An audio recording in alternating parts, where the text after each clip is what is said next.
recording now and introduce you. Thank you, everybody, and welcome to today's webinar. And we have Colin Taylor, Emeritus Professor of Earthquake Engineering at University of Bristol.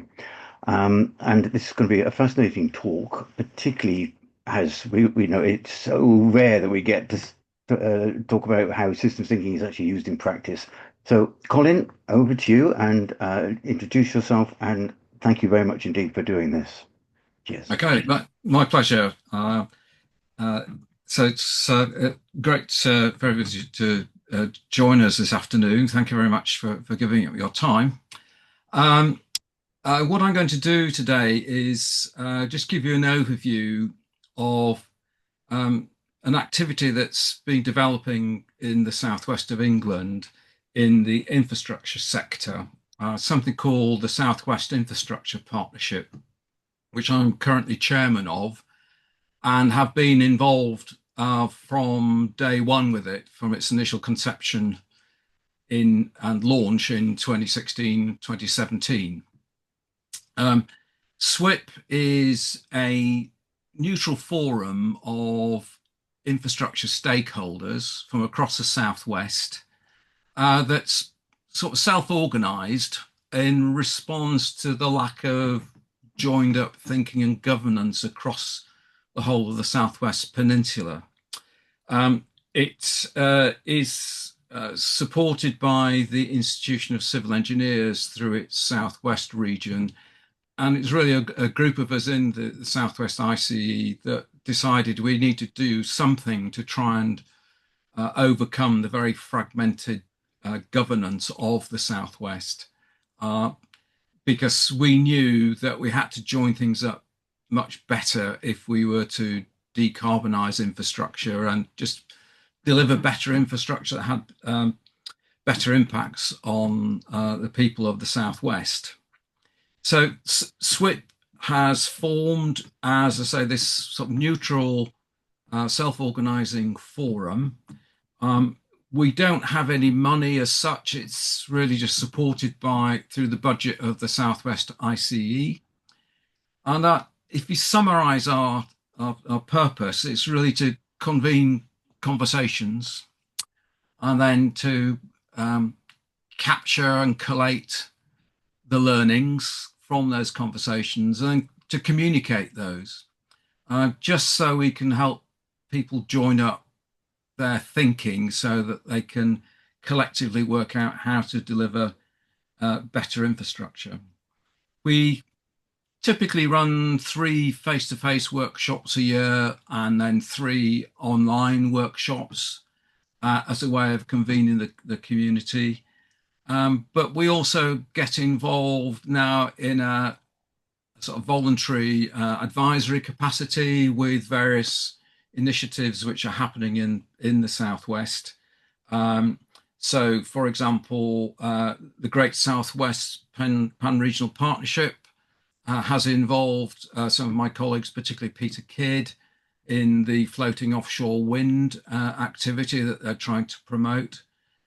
Similarly, the former Western Gateway Pan-Regional Partnership involved us in helping them put together the case for developing the tidal power in the Severn Estuary.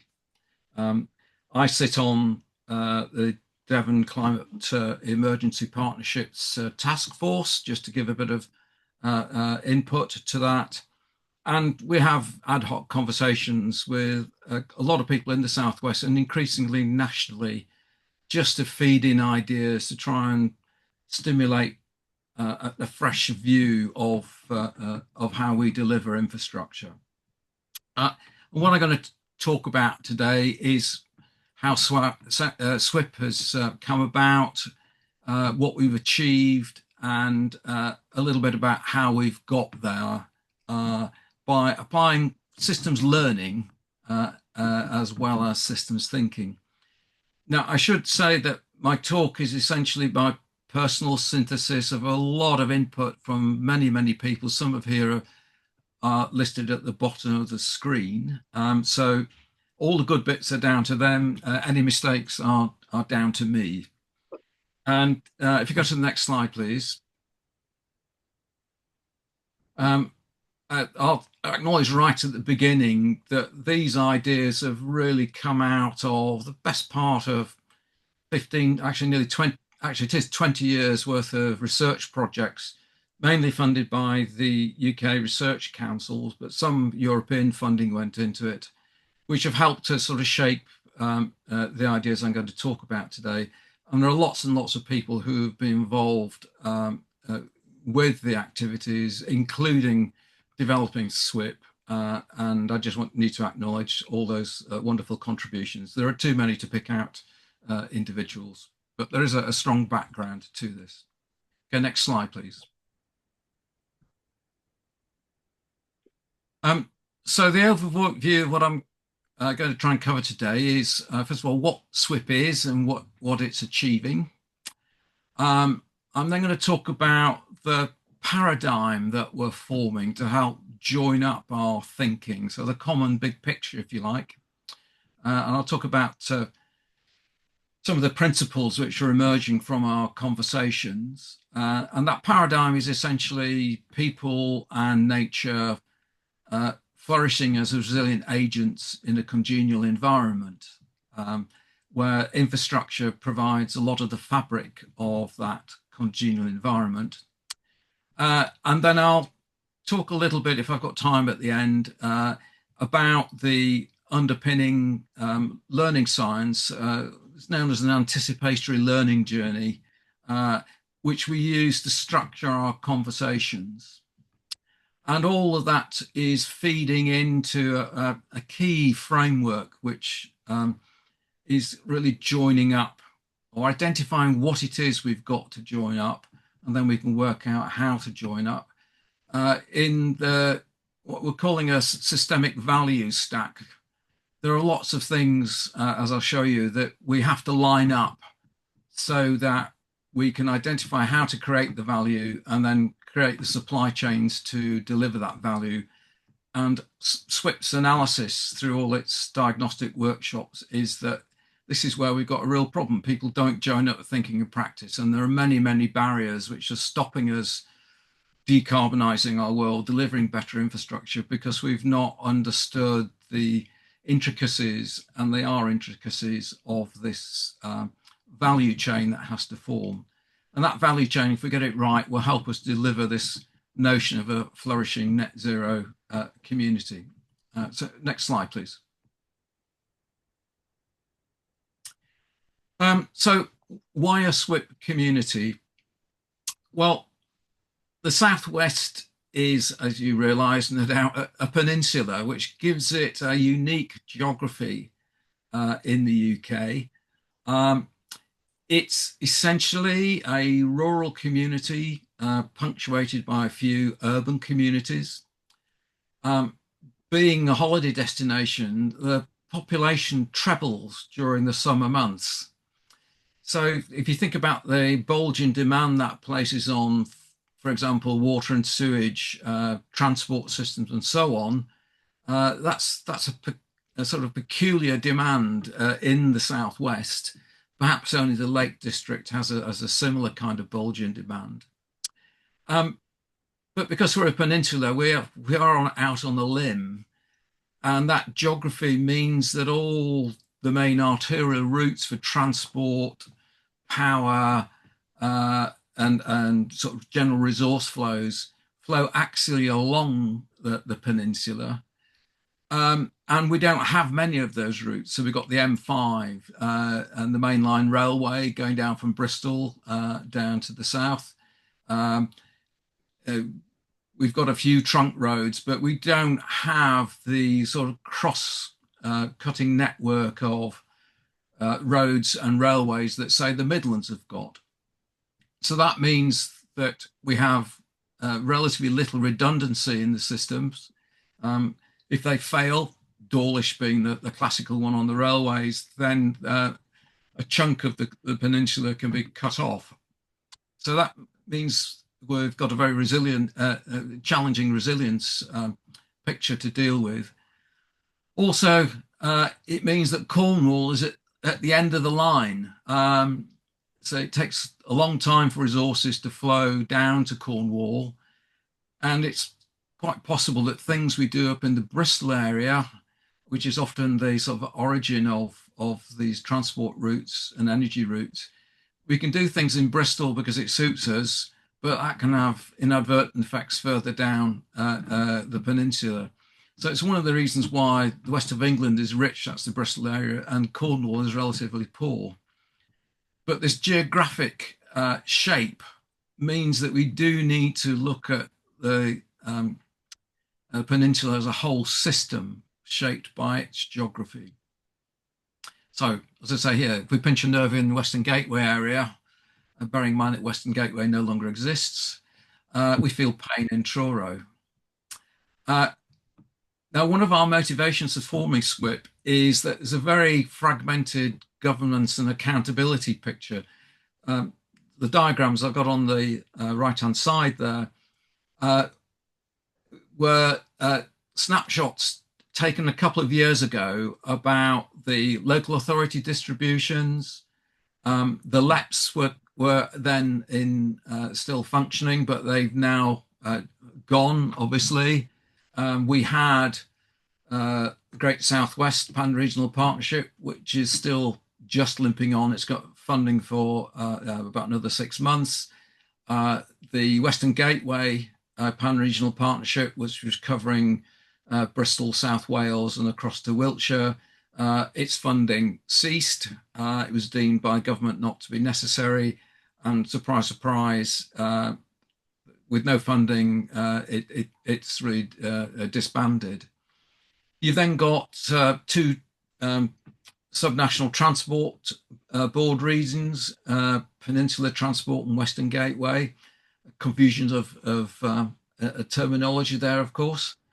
And you'll see that none of these things actually cover the whole peninsula. The boundaries are not coincident. We've got different rail companies, highways, water and power organisations responsible for different bits of it. And it's just a very fragmented picture. And that fragmentation is about to go through a new churn if the government's devolution proposals actually come to fruition with more mayoral authorities. And what that might mean is that we just create new silos, sort of inward-looking silos, rather than making sure we're joined all up together. So in the Southwest, we no longer have an overarching strategic body. We used to have the Regional Development Agency, SWERDA, which was done away with in about 2010. We've got no Southwest minister in government. We've got no single powerful voice in Westminster as a region, unlike, say, Northern Powerhouse, Midland Engines, and so on. And we thought that we need to somehow create that voice so we could stand up for ourselves. And particularly from a decarbonisation point of view, meeting net zero, that is an urgent issue. So that's the broad backdrop, which helped us to decide to form SWIP. So next slide.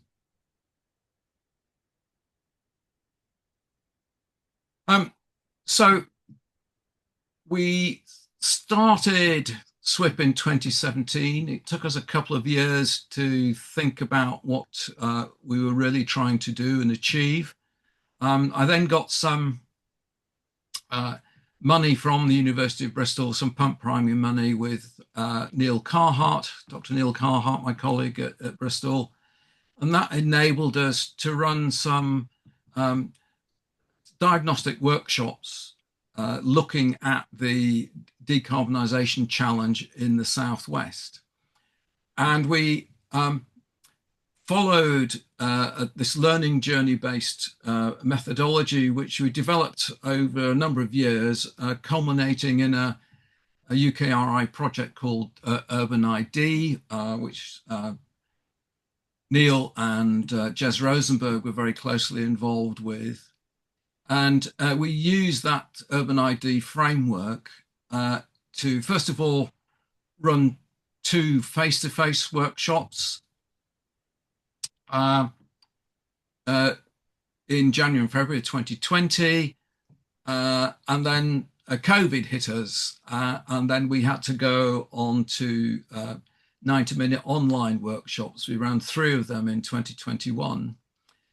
Uh, Actually, that was a really good thing for us because we had over 500 people participating Wow. in uh, uh, those workshops, which we wouldn't have got, I think, had we continued with the face-to-face workshops.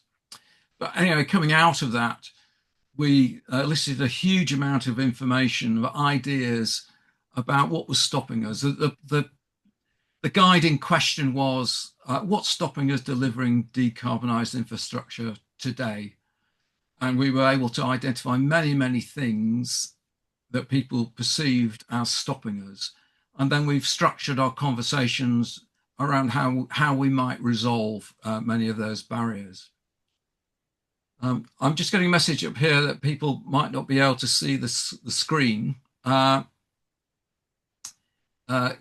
is that a universal problem? No. Maybe okay? Okay. Okay. So it might just be one or two people who are struggling with it. Okay. So if we move to the next slide, please. So out of those workshops, we developed our first vision document, which was a synthesis of all the thinking that came out from those discussions.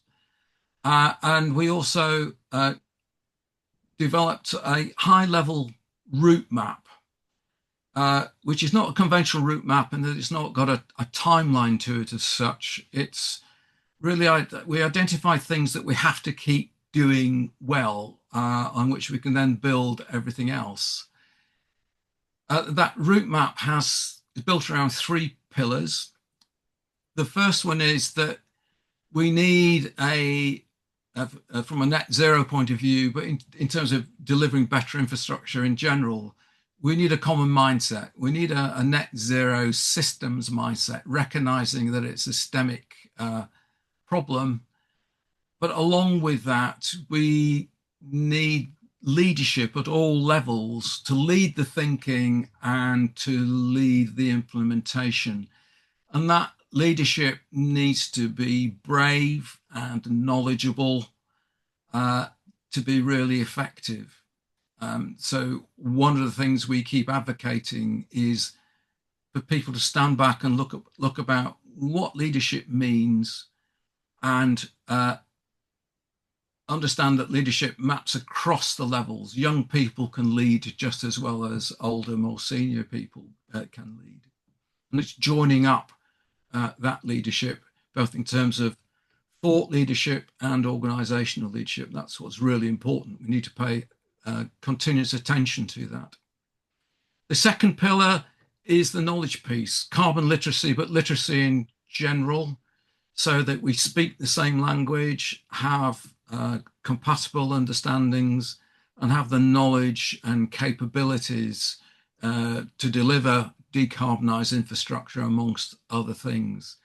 It was clear that there's a great lack, and I think there still is a great lack of understanding in the literacy area about the carbon decarbonisation. And the third key pillar is the collaboration piece. We recognise that nobody knows how to deliver net zero because it's never been delivered at scale before, and we've got a huge amount of learning to share and collaborate on to devise the new ways in which we can decarbonise the world. And we advocate a living lab approach where you can learn from the real world rather than from the theoretical, perhaps academic world. But also it gives you an opportunity to fail fast, to find out what works and what doesn't work, so you don't waste time going down interesting rabbit holes, which still might be interesting, but actually don't take you in the right direction. And then underpinning that, of course, is the digital world, things like digital twins and so on, capturing data. So using the digital world to help us join up all of this stuff. Now we're in the process of refreshing our vision. There's a workshop in Taunton on the 27th of November, which is open to anybody to come along to, where we're going to just refresh the vision based on some of the ideas I'm going to talk about this evening. So next slide, please. Now, we've had significant impact. Sorry, I didn't realize when I did that screen grab there was a menu up on there. But we're having impact in terms of thought leadership, not just across the region, but nationally. There's a chap called Andrew Page Dove, who was the National Highways Southwest Regional Director, and he was quite reluctant to get involved with SWIP, but because he was involved with the ICE, we sort of bullied him to come along and help chair some of the workshop sessions. And he openly admits that he went through an epiphany by having those conversations with his peers and with younger people and people from different sectors. And he completely changed his view of the world as a result of those conversations. And he's written a blog, which is available on the Institution of Civil Engineers website, about his awakening about the carbon agenda. Andrew's now gone up to be a National Operations Director of National Highways. So hopefully he's taken that mindset shift up with him to look at national operations. And that's just a nice example of how convening these conversations in a neutral forum can help shift minds if you structure the conversations appropriately. SWIP is seen as an exemplar for other regions to follow, and we're talking within the ICE with the other ICE regions who are interested in emulating what SWIP does. Although my view is it shouldn't be a straight copy. The regions need to evolve their infrastructure partnership to meet their needs rather than just copy what's happening in the Southwest. However, there are common lessons which everybody can benefit from. So next slide, please. So if we turn to SWIP's framing paradigm, we're trying to build a common mindset, one which is different from business as usual. And we're settling around the notion of a flourishing Southwest. If you look at the dictionary definition of flourishing, it says organisms growing vigorously, especially in a congenial environment. And infrastructure is a key part of the fabric of that congenial environment. So this notion of a flourishing Southwest, originally it came from Sarah Toy, who was the resilience officer in Bristol City Council a few years ago. She sort of framed the Bristol One City activity around this notion of flourishing. And we've sort of taken that and used it as a basis to try and develop a common picture that people think is worthwhile, can plug themselves into, and therefore join up their thinking and action much better. And a key concept within this flourishing Southwest about the purpose of infrastructure in particular, but the congenial environment as a whole, is actually about supporting the agency of people and nature, the living world, to flourish. From a human perspective, we achieve our own outcomes through our own choices of action. That's us being agents. We're applying our agency. Ecological systems do essentially the same thing. They survive through their own actions. So this notion of agency is a useful way for us to just move away from an asset view of infrastructure to one about it's about people and nature flourishing together, and we need to think about how infrastructure enables that agency. So next slide, please. Um, so you'll see this diagram a number of times during my talk. This is from a paper written by Gonella, an Italian researcher, who came up with this conceptual view of how energy and resources flow through a typical city or urban context. It's a very high level conceptual view. The diagram uses an annotation known as energy systems diagramming,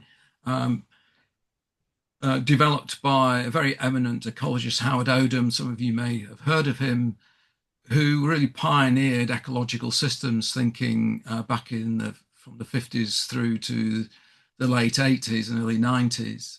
And he developed this diagramming nomenclature, which is a useful way to capture the complexity of the energy and resource networks that we implement in developing any kind of community. The thing to take away from this at the moment is that the little circles on the outside are the sources of energy, fuels and materials and manufactured goods and so on. And they flow then through to the three rectangular boxes in the middle, which are different aspects of our economy, different economic sectors, if you like. And you could have any number of those. It doesn't matter how you actually break the system down into how many components. But all those energies and resources flow into those economic sectors via infrastructure, down the roads, down the pipelines, down the electric cables, down the telecoms networks. So infrastructure really enables all of that economy to work. And coming out of it are services to the market, services and products. So the key point about this diagram I'm showing it to at the moment is you've got this really intricate energy system of systems, which actually, as I'll discuss in a few moments, is actually our economy. Our economy is about all of that operating, and infrastructure is the nexus of it. So this slide is an animated one, so we'll just go down bullet point by bullet point. Ian, I suggest you just knock down all the bullet points and so keep going. Okay. And again, and again. Keep going. One more. Keep going. There's one more. And two more. Yeah. Is that it? And another one. And another one. There Okay, so that's it. Okay. we go. Yeah. So coming out of that picture is recognition that the region has a really complex, highly interdependent system of systems metabolism, which is all about the energy and resource flows and transformation. It has many different dimensions, the pastel dimensions. And really what we're doing when we're trying to achieve net zero, we're trying to decarbonize all of that to improve the metabolism. And that metabolism is in effect the economy of the region or the place.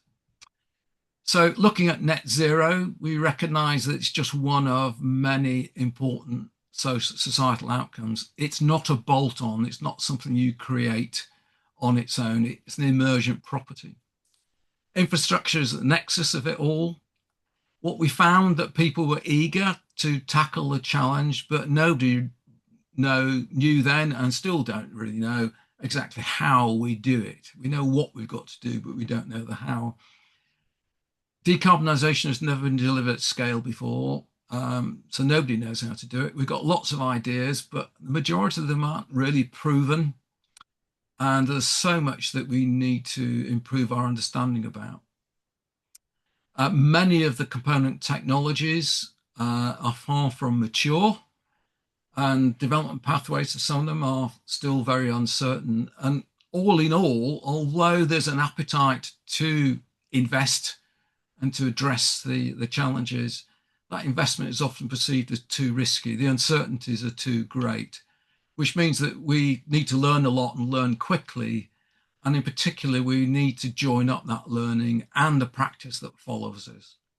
And the key insight that we got from the workshopping is that we need to reframe the whole problem. Business as usual will not deliver decarbonisation. So we need a new mindset, a new vision about what we need to do. And at the heart of that is recognizing that what we need to do is build new value chains that will enable us to identify where to invest, how to connect it up, and then deliver the new kinds of infrastructure that we need. So next slide. So the next bit of my talk is about how we're conceptualizing this new infrastructure paradigm. So next slide.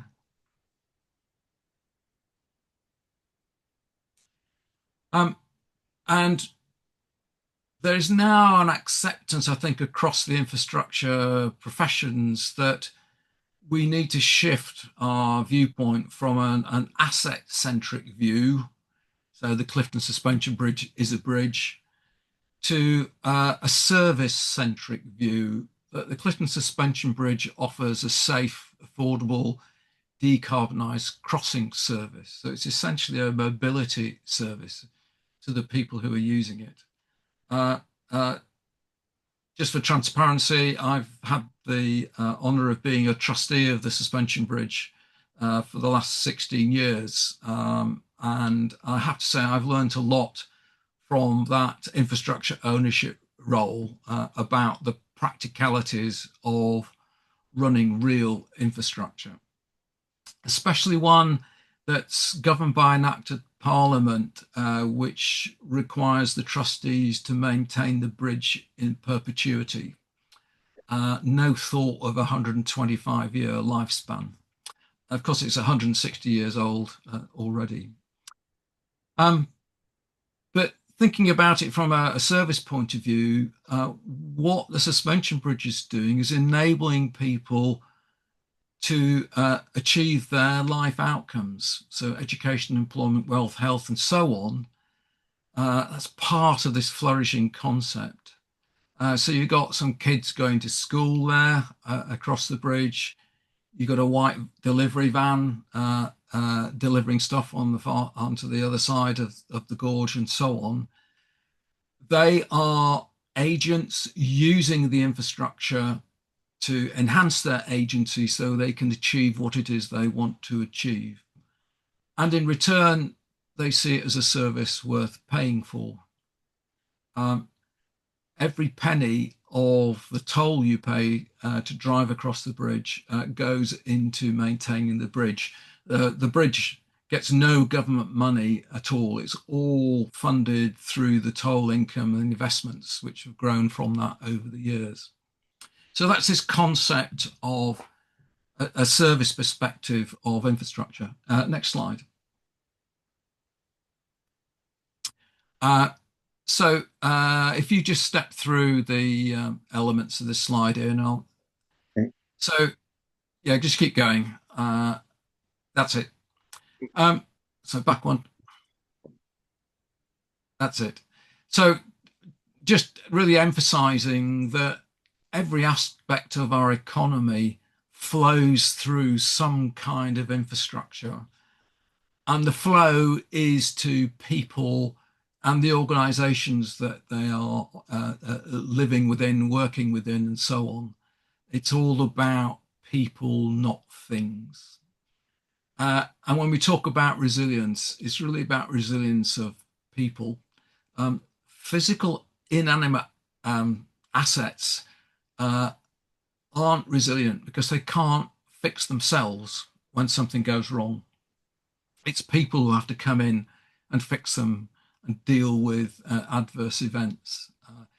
Maybe in future years with AI and robotics, infrastructure will be able to fix itself and be resilient in its own right.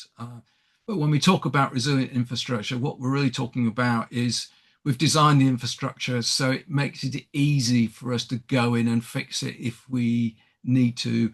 And we've made the right bits of it robust enough so they're unlikely to break. So we've got some kind of framework that we can rehang all the secondary components off. Okay, next slide.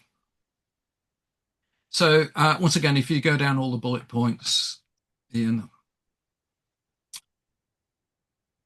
Oh, keep going, keep going, keep going. That's it.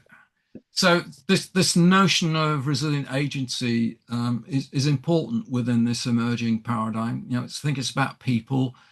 I'm talking about people here on this slide, but there are analogues for other living organisms that we can identify. It's this, we're trying to do intrinsically the same thing. This notion of agency, of the resilient agent, is that we have a vision, worldview, and mindset. It's our picture of the world. Everyone's got one. Not necessarily everybody realizes that they've got them. And these conversations are about teasing that understanding out. From that worldview, vision, and mindset, we each of us forms a sense of purpose, and why achieving that purpose is of value to us. Fundamentally, it's about our survival. We need to acquire sufficient energy and matter to survive, that we can process and survive. And that then gives us our life and mission schemas in the sense of our general plans of actions. This is what I'm going to do over the rest of my life or in the next 5 minutes. And those are all underpinned by our many senses of awareness, our senses of history, context, situation, sense of self and sense of others, needs, wants, and many others, which in turn are underpinned by our knowledge and capability. And we've captured this, I came up with this model with my former PhD student, Shima Begi, back in 2015, this notion of overwhelming resourcefulness. What we're trying to do is developing so much knowledge and capability that we can deal with anything that the world throws at us. Now, obviously, that's an unattainable goal, but it's a good one to keep striving for. And key elements of that resourcefulness are our mastery of learning, collaboration, working with other people, our mastery of imagination and creativity. And I just call out Chris McMahon for that, because I remember having a conversation with him many years ago where he said, what's missing is that people don't have enough imagination. And that stuck with me. So thanks, Chris, for that. And then there's the portfolio of behaviors and knowledge and capabilities we've got within that. Now, there is a very valuable psychological theory, which some of you may have come across, called social cognitive theory, which really is a deep exposition of this notion of agency. And I commend Bandura's work to you, because it gives a really good overview with sort of strong research validation of his ideas. And really, this model of resilient agency I'm showing you it stems from that. Although, in fact, when Shima and I came up with it, we weren't aware of Bandura's work at that moment. So I'm always relieved when I find somebody else has got there before me, because it means I'm on a good direction of travel. But this resilient agency template that we've got here is a kind of way for you to audit where your strengths and weaknesses are. And resilient agency is measurable. My colleague, Ruth Crick, who's Professor of Education, former Professor of Education at Bristol, has got ways of measuring your learning power, which is essentially what the bottom bit of overwhelming resourcefulness is about. Go next page.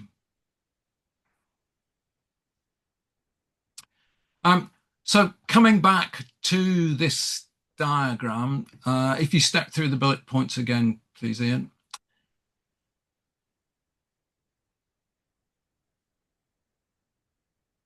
So this diagram is showing how all the resources which go into our economy end up in a market where we purchase really the services from the market. And these are really exergy services. I'll explain what exergy is if for those of you who are not hardcore thermodynamicists. So all of these flows through this diagram are carried and enabled by infrastructure, as I've already said. This is essentially a picture of our economy, of what goes on in our economy. And it's crucial to recognize that this is a thermodynamic system of systems. It's all about energy transformations.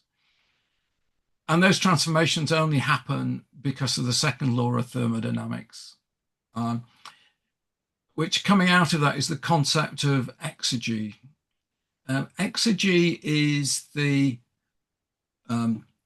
amount of useful work you can get from a unit of energy.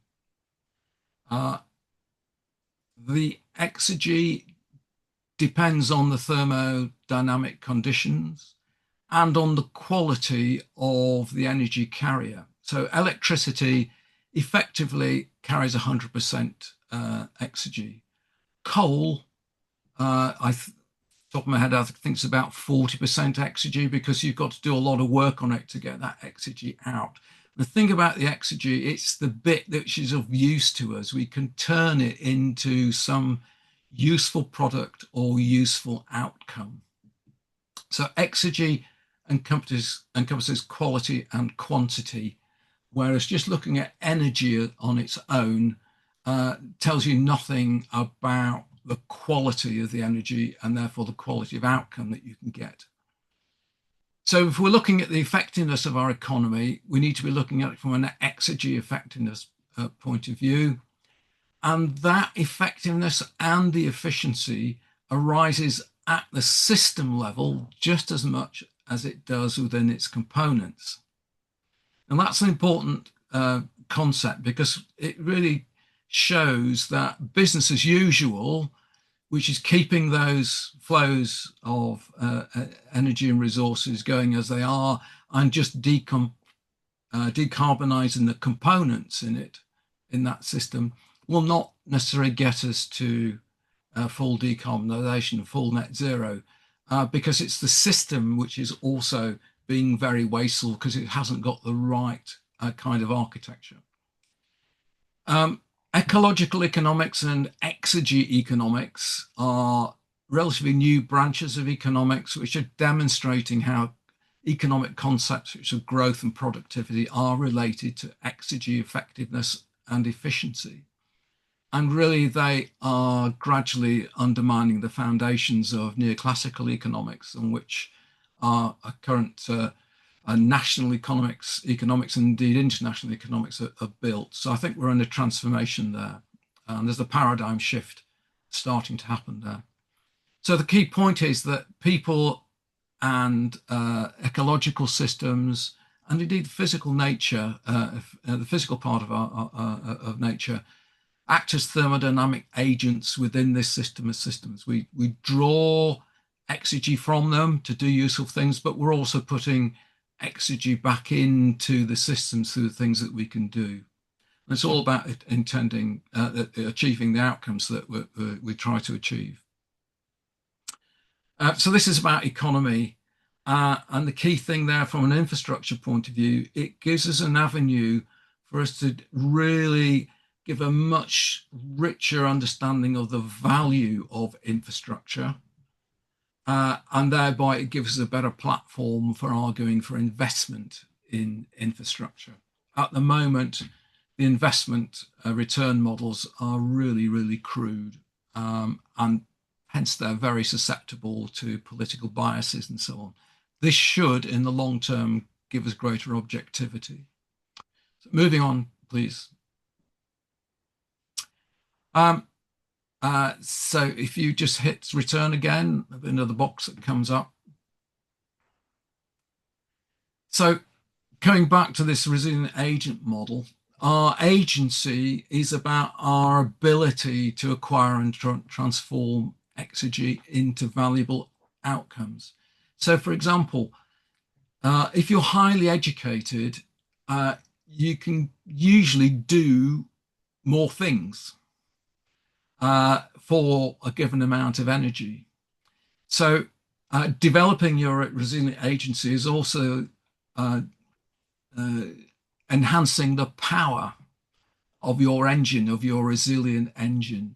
So we can look at education and learning and collaboration as enabling us to enhance our agency in terms of the effectiveness of how we act.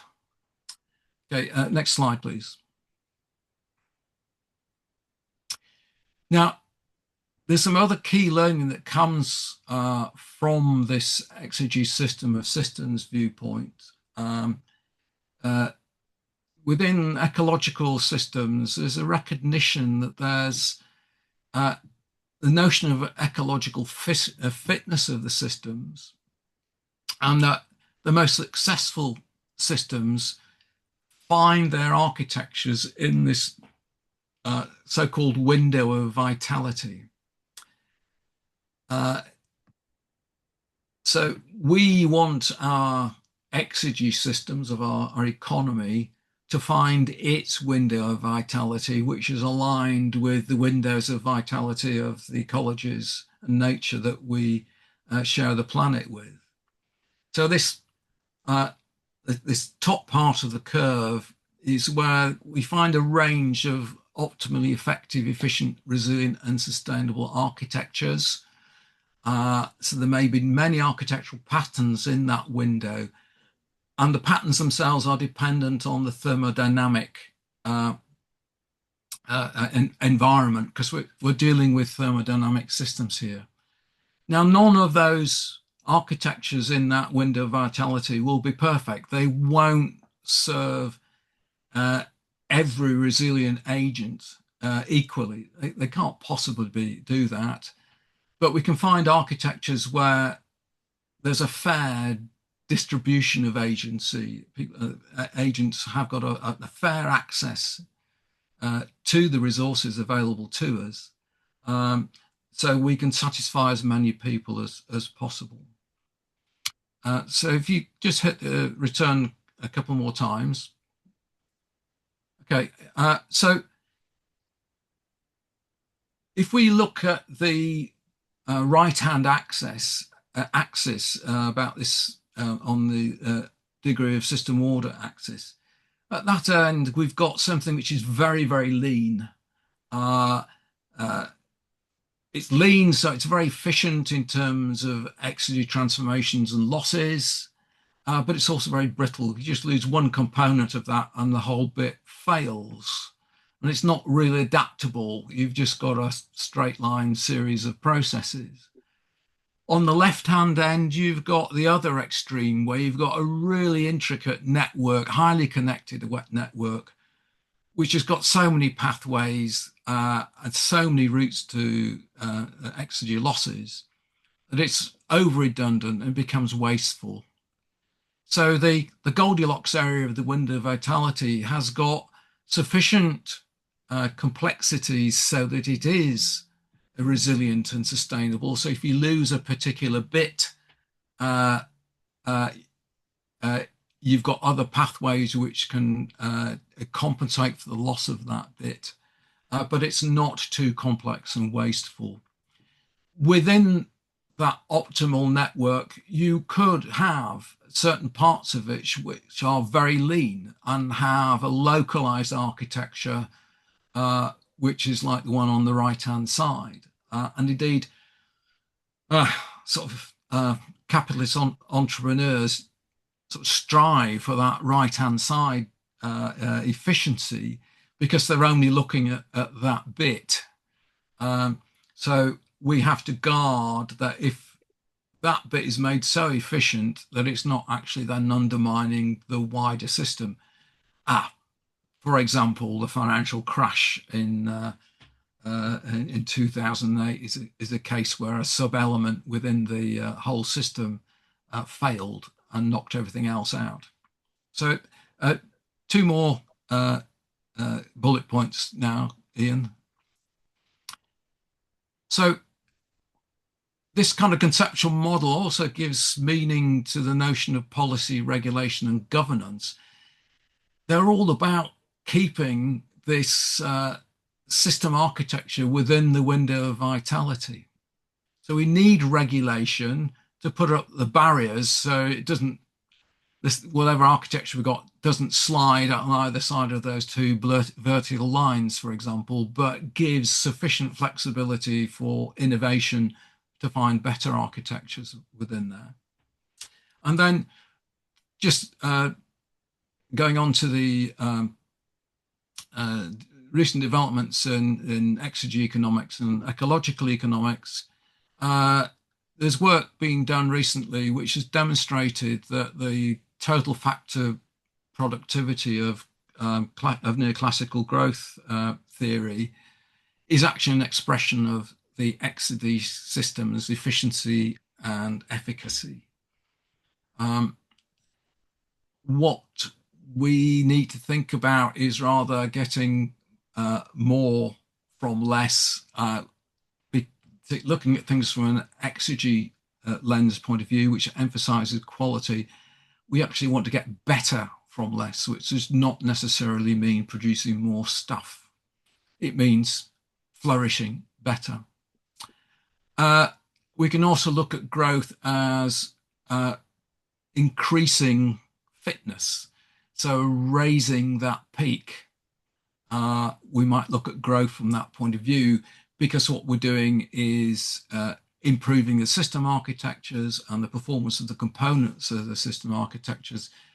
So the fitness landscape becomes even fitter. And also coming out of this exergy economics thinking is the notion that money is actually an exergy credit. But I won't go into that now because I'm not an economist. So that's a sort of a key sort of framing of this paradigm that's emerging. So next slide.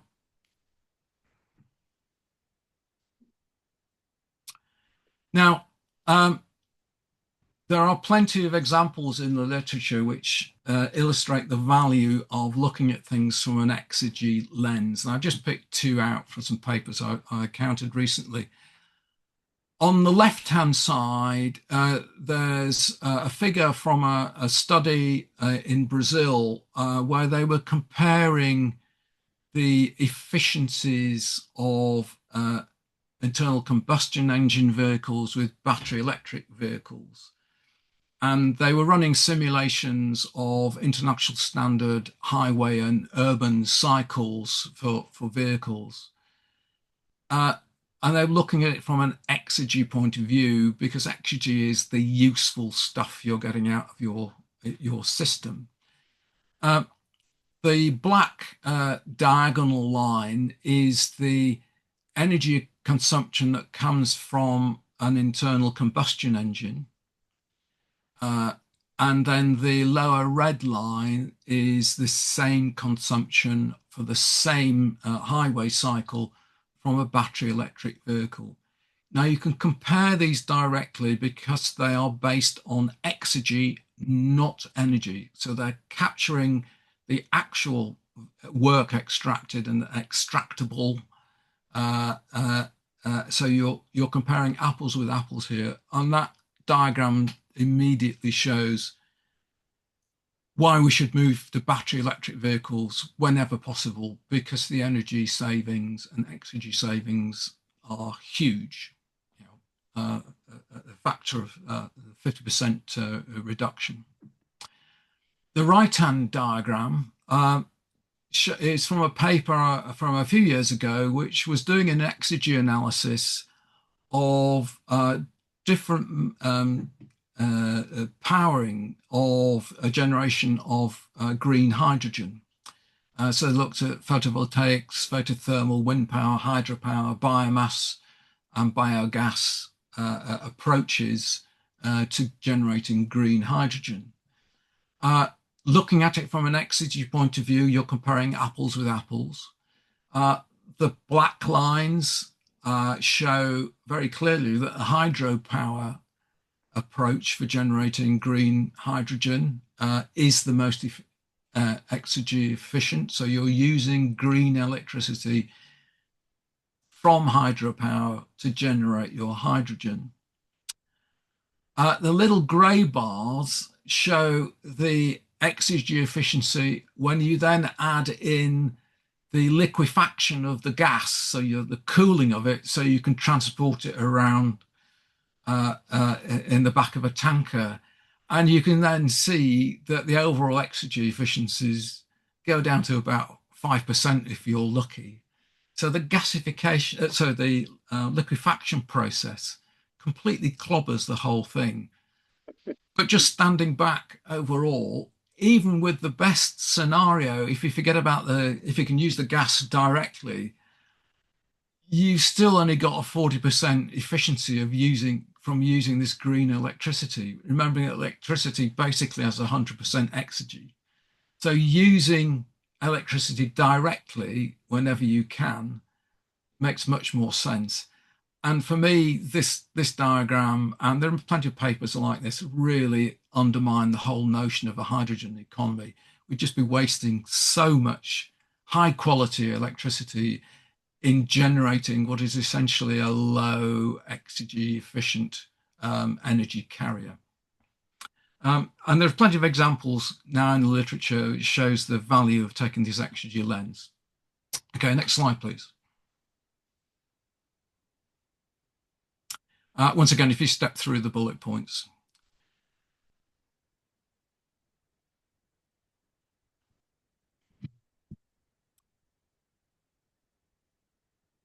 Okay, so just given that context, reflecting on that context, what we've learned within SWIP, looking at how net zero resilience, sustainability, and economic, social, and ecological vitality fit together, we need to recognize that each is an outcome of how we choose and enable ourselves to live and behave as resilient agents.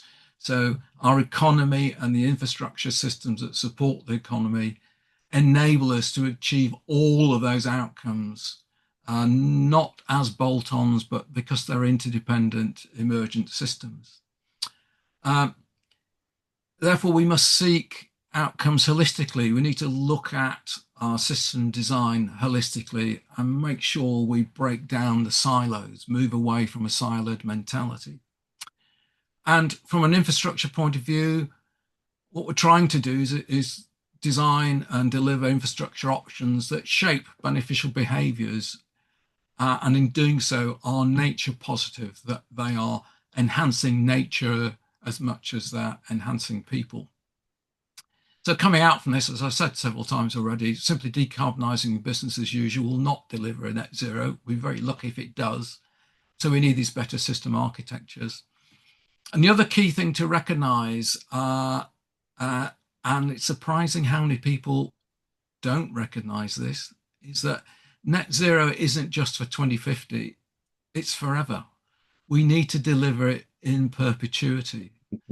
A very senior person in the Institution of Civil Engineers, I won't name them to embarrass them, came up to me after I'd given a talk, and they said that they'd not thought about it that way before, and that changed their viewpoint immediately.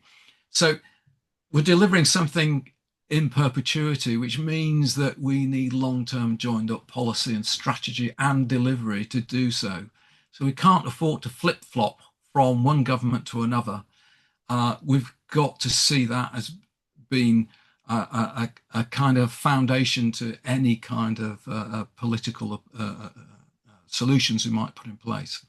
And sitting at the heart of it, the bottom point, is the recognition that we need to build new value chains, which include the markets, skills, technologies, services, and so on, that form that value chain so that they better underpin human and ecological agency, which will then feed into economic, social, and ecological vitality. So those are some of the conclusions which came out from this thinking. So next slide, please. So having got to that sort of high level viewpoint, the question is how do we do it? So next slide, please. How do we create our system that fits into this window of vitality? And I've mentioned this notion of value chain a number of times. If you do all the bullet points on this slide in, thank you.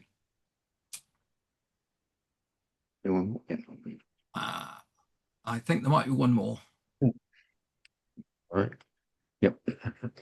Okay, so when we sort of delved into the vast amount of information we collected from the diagnostic workshops, what came out from that is that the points that were being raised clustered around certain key issues which were interrelated in a form of a chain of things. And this really, we realized that actually this is the value chain. Now, value chains are commonly understood in manufacturing and indeed in infrastructure, but they tend to be very localized perspectives on what happens within the business, what happens when building a particular asset. Indeed, there's a British standard on decarbonising infrastructure called PAS 2080, which the Institution of Civil Engineers has been leading. And that deliberately it's based on a value chain model, but it deliberately omits upstream value chain components like policy and legislation because they're not under the direct control of the infrastructure providers. And also it neglects the downstream value components. For example, how people actually use infrastructure, because that's somebody else's job. It's not within the control of the infrastructure sector directly. So as a consequence, the infrastructure value chain isn't effective because it's missing out the upstream and the downstream bit. It doesn't see the full picture.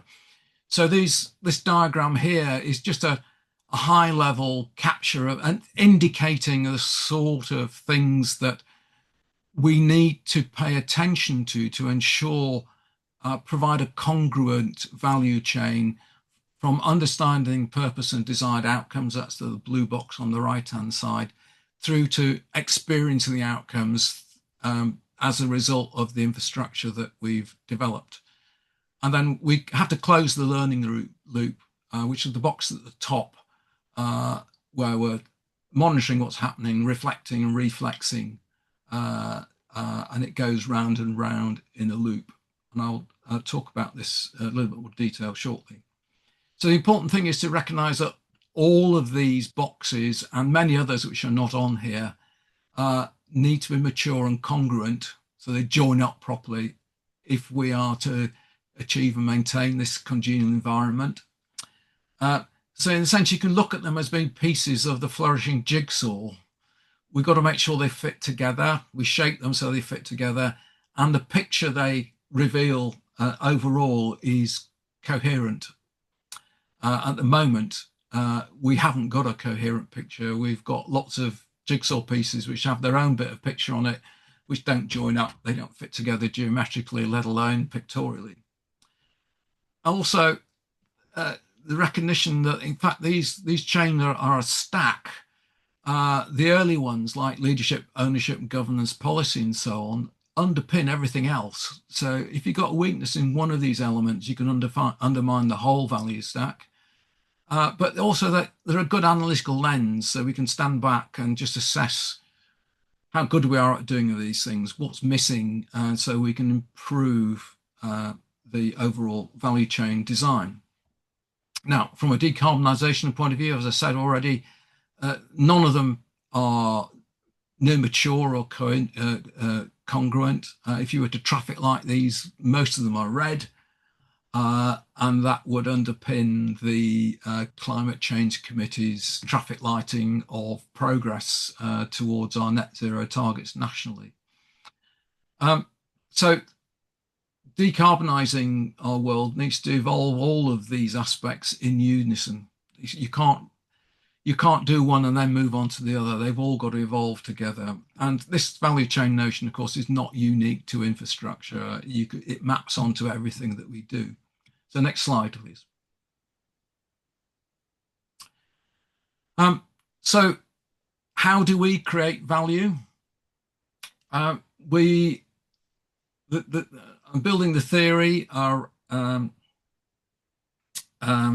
around a critical realism philosophy, because I think it's particularly relevant to what we're doing, very useful.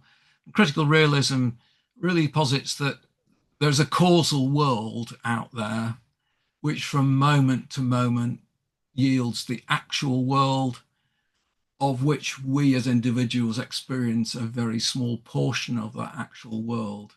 So within the causal blob there, that's where our value chains, our system architectures lie. And from moment to moment, they deliver the actual world, the Clifton Suspension Bridge, for example, which people then experience. And then in the light of those experiences, if we find they're not good enough, we can appreciate what they are and then work out what we need to change in our causal world to improve things. So there's a feedback loop going on there.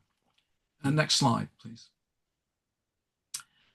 So we can view this, we can substitute our equivalent of the energy systems diagram, the exergy systems diagram, for the Clifton Suspension Bridge here. We can explain the behavior of the suspension bridge as an exergy system. And our feedback here, our modifications and upgrading, is about improving that system so we get a better performance out of the bridge. One example of that is we did a carbon study of what happens when we close the bridge for maintenance. And because vehicles then have got a sort of 2-mile detour to get to the other side of the gorge, the carbon emissions go up substantially when we close the bridge. So that enables us to adapt our management strategies. So we try not to close the bridge in peak hours in the morning and the evening if we need to do maintenance work, or we close it at the weekends and so on. So that's an example. We've changed our causal model of the bridge, which benefits the bridge and benefits society. Next slide, please. Right, you can show the whole lot here.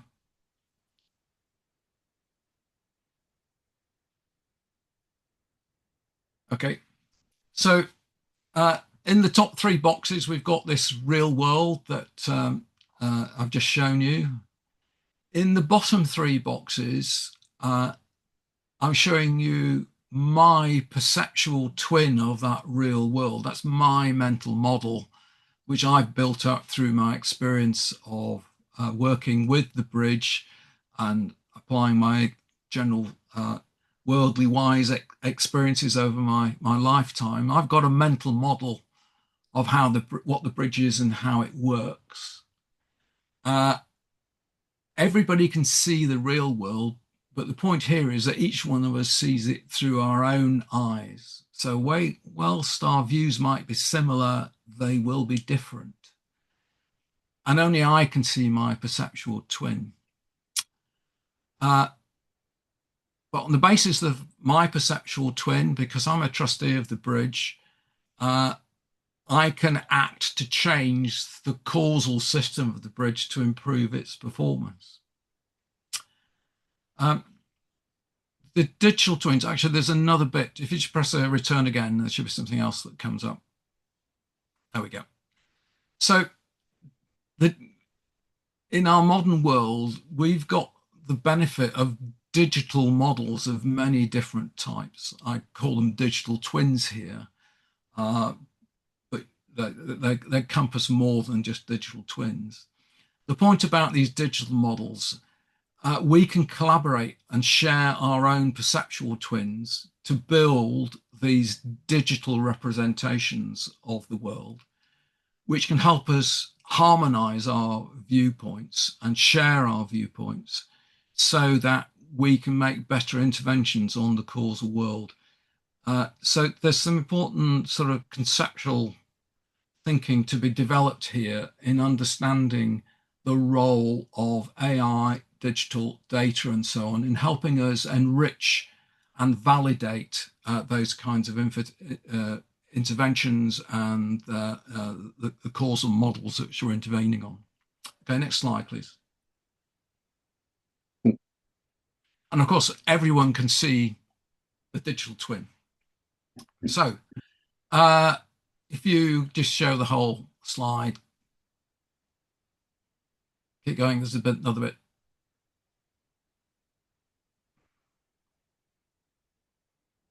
Oops. So go back.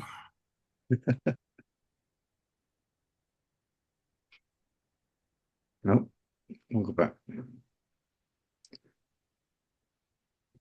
Mm-hmm. Yeah.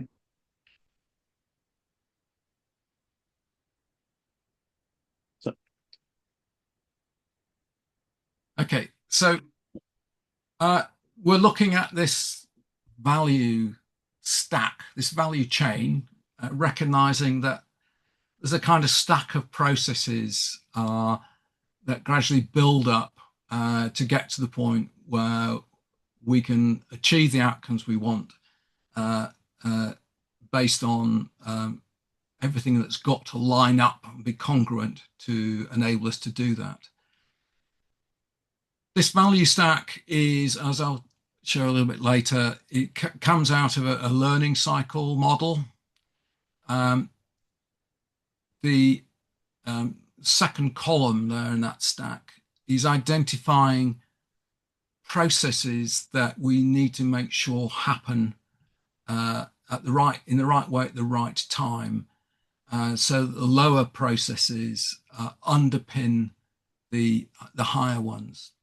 So resiliency at the bottom is where we're building our resilient agency and all the attributes which I showed in the resilient agent model that they reside in that box.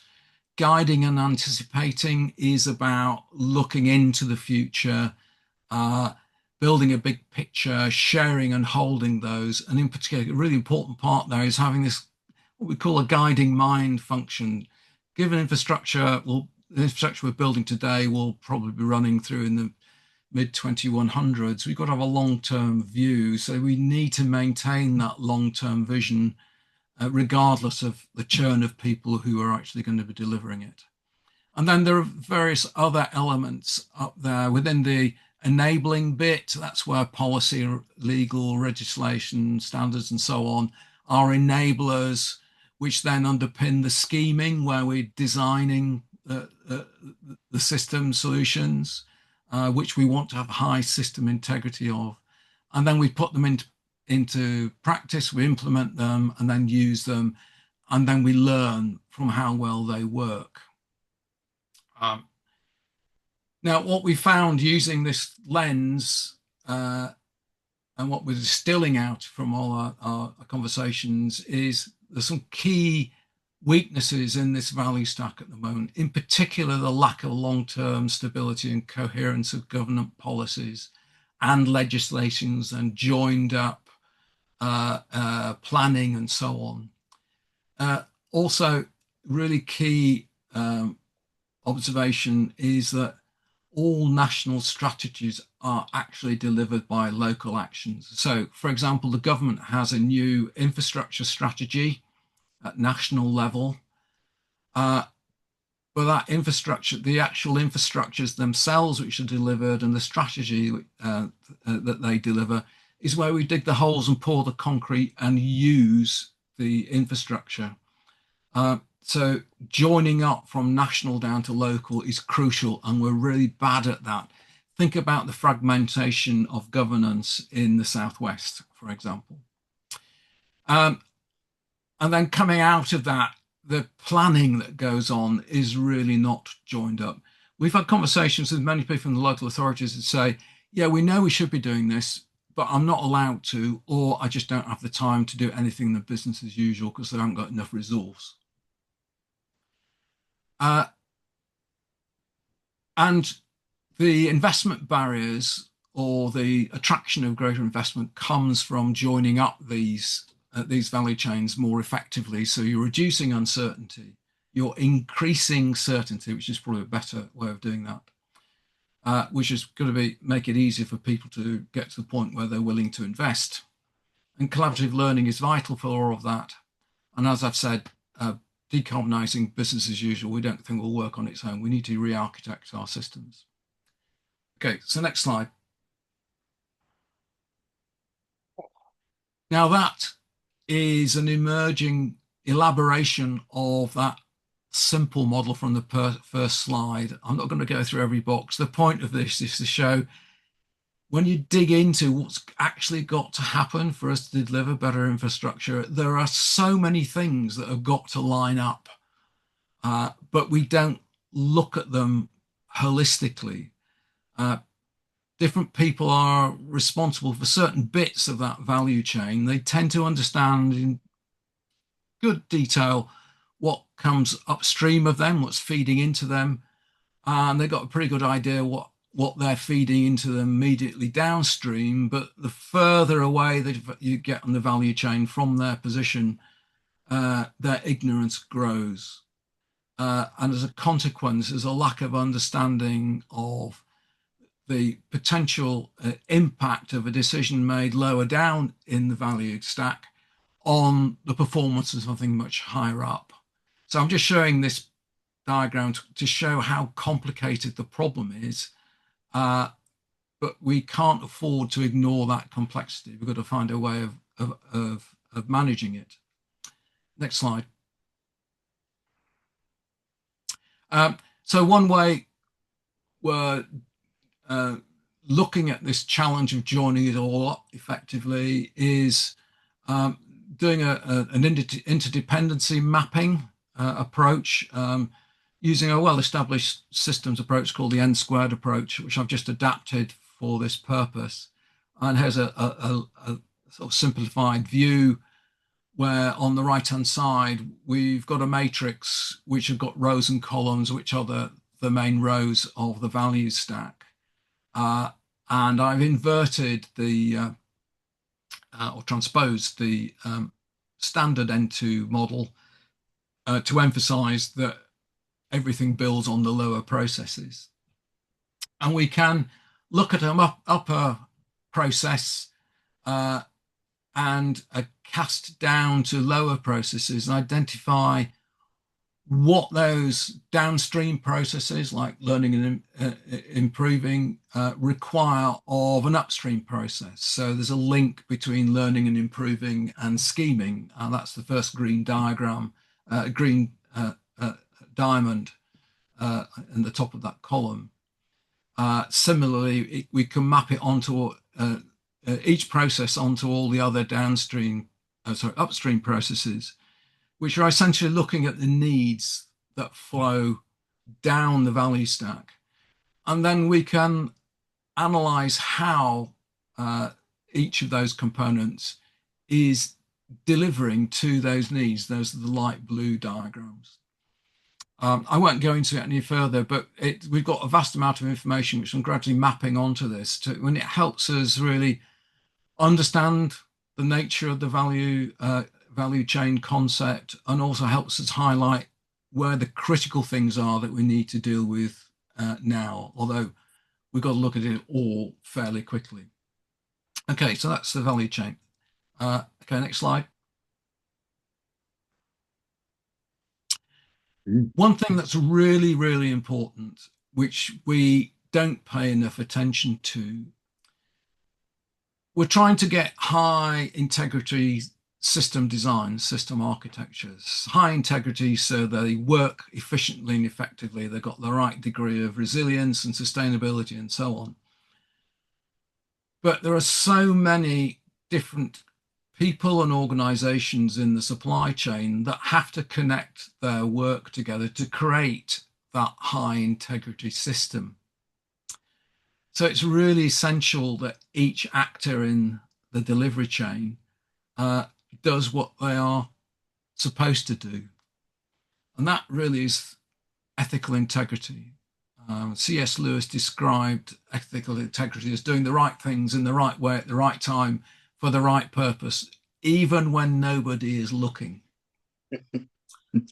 Uh, and there are plenty of examples we can find in the real world where uh, ethical integrity was not there. Uh, the left-hand box there is a Turkey earthquake in 2023, which killed about 40,000 people. Uh, in Turkey, designers and contractors and developers can pay a license fee to the government so they don't have to follow the earthquake design standards. Most of the people killed in that earthquake were killed in relatively new buildings because the basic design standards hadn't been applied. I mean, that's societal level ethical integrity failure leading to corruption. And the Grenfell Tower disaster in the UK is another example where we haven't joined up the responsibilities. People were looking at things in a parochial way, and there was an ultimate systems failure. And that's because people weren't standing back and saying, hang on a minute, I shouldn't do this. There's this gap. We need to fix it. And there was no mechanism for doing that. Interestingly, I do a lot of my work still in the nuclear sector, where nuclear safety is paramount, and they emphasize through their business practices the vital contribution of ethical integrity. So every meeting you start with a safety case discussion about something, the safety case of the day, and that just re-emphasizes the importance of this ethical integrity element, which we need to strengthen in the way we deliver infrastructure. Okay, next slide, please. So I'll just quickly finish off with some of the underlying cognitive neuroscience and learning science foundations of the methodology that we're applying in building this community. Next slide, please. So if you do all the bullet points, there are 5 of them. Keep going. Okay, so what comes out of the learning science work is that when we make a decision to carry out a course of action, there are 5 key learning outcomes amongst many others that we have achieved. First of all, we have clarity of purpose. We know the outcomes we want and why they are valuable to us, although we might think they're valuable to us, but we might find out subsequently that we're wrong, and that does happen often. But nonetheless, we've got clarity of purpose. The second one is that we also know which course of action options are available to us and which is best to achieve our desired outcomes. Now, in reality, with most decisions we're making, usually, certainly in engineering, there are only 2 or 3 things you could possibly do. So your choice is about which of those is the best. And there's always the option to say that actually none of those work, so I've got to innovate a new one. The other thing is that we have to have secure trust in the people, knowledge, and tools that we need to engage with so we can carry out our course of action. We teased these learning outcomes out in a project we did for BACS, which was looking at how people choose to change their bank current accounts, and in particular, using the current account switching service. And one of the key points was that BACS needed to educate people to feel they knew. Sorry, you just bear with me. Sorry. My wife has got it. Apologies about that. Uh, that in using cash to change your bank account, you've got to know which buttons to press, and you've got to believe it's going to work for you. So that means you've got to trust the system that you're using and the people who've set it up. The fourth point is that, well, related to that, is knowing what to do, how to do it, and you feel it's okay for you to do it. You're allowed to do it. Uh, Now, even though you might have mastered one, two, three, and four of those outcomes, you've got to be at a moment where you're motivated to carry out your course of action. So look at it from a current account switching point of view. There are certain times in your life when you're getting married, buying a house, and so on, where your propensity to switch your bank account is greater because you want a different kind of functionality feature for your bank account. So anticipating when people are likely to get to a high propensity to make a choice is really important. And we can apply that kind of model to encourage people to switch to electric vehicles, for example, anticipating when someone's going to get to a point where they've got high propensity to switch and ensure that they are appropriately educated so they can achieve outcomes 1 to 4 and make a decision on what they want to do. Next slide, please. So those are the shorthands for those 5 key learning outcomes. Okay, next slide, please. Okay, I'll ask you to go through this one by one to explain it. So if we look in an anticipatory way, we are at the origin here now, and at some time in the future, you believe you need to choose your best course of action. Next bullet, please. So we can think about what we need to know and be able to do so you can make that choice. Next bullet. So this red hexagon here is the anticipated moment of high propensity to decide and act. So if you're thinking about helping people choose an electric vehicle, that's the moment when you think they are most likely to be willing to engage and make a decision. Next bullet. At that point, we've met our 5 key learning outcomes, amongst many others. Next bullet.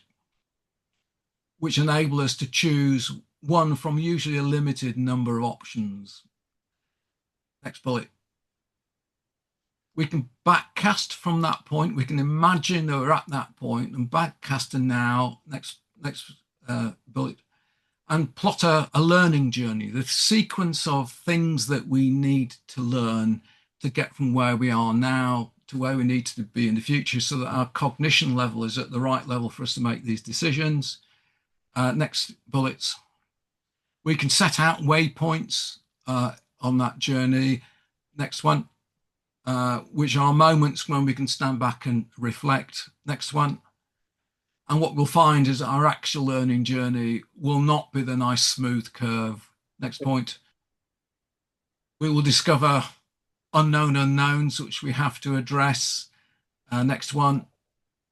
We will find that things don't go as quickly as we wanted them to, so we get delayed, but eventually we get to that point. So that's the notion of an anticipated learning journey.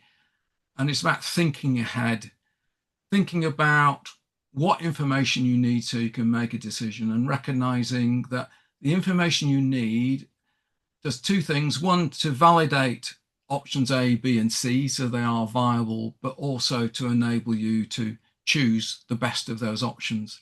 So you don't necessarily need a vast amount of information. You need the right information. So taking a parsimonious approach to the learning is really important. Next slide. Our work is informed by cognitive neuroscience. So underneath it all is a model like this, which is trying to capture the functions that are going on naturally in our brain. So our working memory is taking in all our senses, making sense of that information, storing it in our long-term memory, and then identifying schemas. So next best courses of action to achieve whatever we want to achieve. Fundamentally, it's about survival, uh, but also it's about long-term planning and scheming. And coming out of that, our working memory constructs a schema and decides to activate them. And that's when we've met our 5 key learning outcomes. We act accordingly, then we experience an outcome, having imagined what that would be. So next slide, please. That's quite a complex thing. So if you just step through the bullets here. Some of you may be aware of Kahneman and Tversky's work on thinking fast and thinking slow, which is the basis of their prospect theory, for which they won the Nobel Prize for economics, even though they're both psychologists. And essentially, it's saying we have a system one, which is our automatic kind of survival system, which is open loop and works on heuristics, rules of thumb, tries to find the best solution that's already thought of and applies that. Whereas what we need is to make sure our controlled reasoning, which has got feedback loops within it, is in control because it makes a better, it'll end up with better choices, better informed choices, and keeping system two so that it controls system one is really crucial. Next slide, please.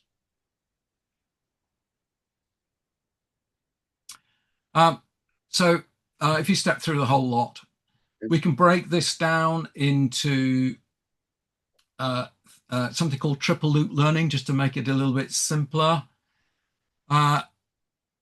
If you just complete the slide, please.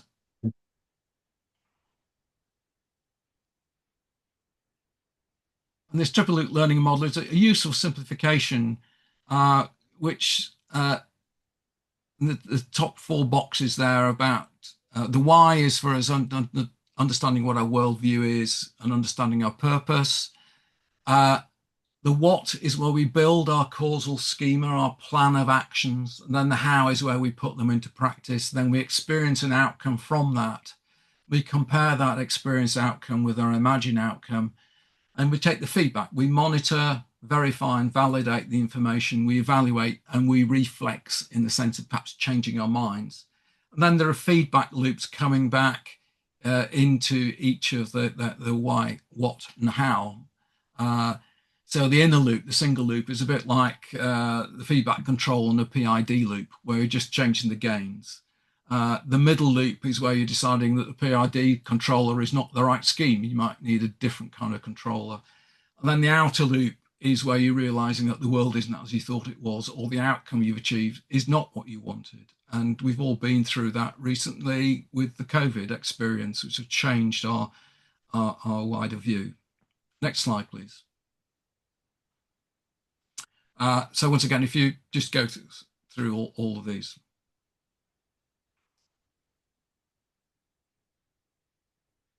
I did one So more. that, yeah, keep going. So that triple loop learning model can be broken down into a sequence of processes